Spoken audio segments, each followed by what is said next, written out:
Hey, what's going on? Ryan here with Intersection Records, and Alex Van Halen has a memoir coming out on the 22nd of this month, 22nd of October, 2024, called Brothers, where he is basically writing a love letter to his brother, the great Edward Van Halen, or Eddie Van Halen, and excerpts are leaking out ahead of this book, including a story where the Van Halen brothers approached Sharon Osbourne, manager of Ozzy Osbourne, about Ozzy becoming the lead singer of Van Halen. You know, Van Halen famously founded with David Lee Roth on vocals. He leaves in '85. Sammy Hagar comes in from '85 to like '96, something like that. They then do a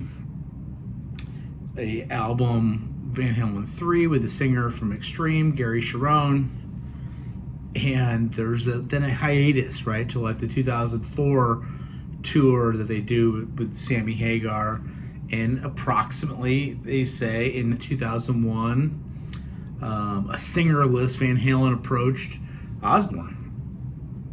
They met with Sharon to discuss a potential album with Ozzy as lead singer. He says this, Alex does: "When you get a dog, you don't expect it to be a cat." Alex recently told Rolling Stone, "When you get an Ozzy, you get Ozzy. Play the music and he'll sing and it's going to be great." But not long after that, the Osbourne launched the reality show, The Osbournes, and those plans were unrealized. Ozzy has confirmed it too. Also, it is something that, if it had come to fruition, would have been phenomenal. Eddie and Alex were great friends of mine for a very long time, and it's a regret of mine that we never got together. The Osbournes got in the way of creating new music at that time, unfortunately. You know, I don't know what I would think about Ozzy Osbourne joining Van Halen, other than there was potential for it to get very heavy. You know, Sammy brought a more pop version of Van Halen.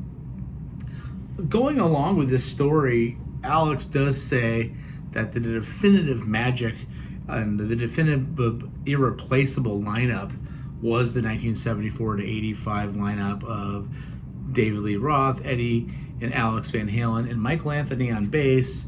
The heart and the soul and creativity of that magic with Dave, Ed, Mike, and me is what he considers to be the real Van Halen, and that's what a lot of us think too. I can't imagine Ozzy being it. The knowledge that that was in the universe and that could have happened, and especially to do an album. You know, even if the tour, I could only imagine Ozzy sitting there reading a teleprompter of the Van Halen songs. For that matter, reading a teleprompter of the songs that he would have done on a new album. And how heavy, and of course they would have done some Sabbath. I mean, it would have been sick. It would have changed things.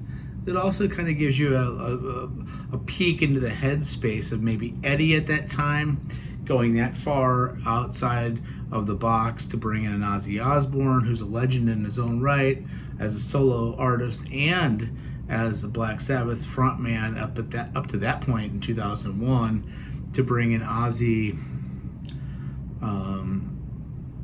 Who knows? I mean, it would have been great to have that album, right? But I don't know how that would have worked. Anyway, check out my channel. We do shows every single day. Peace out. See you.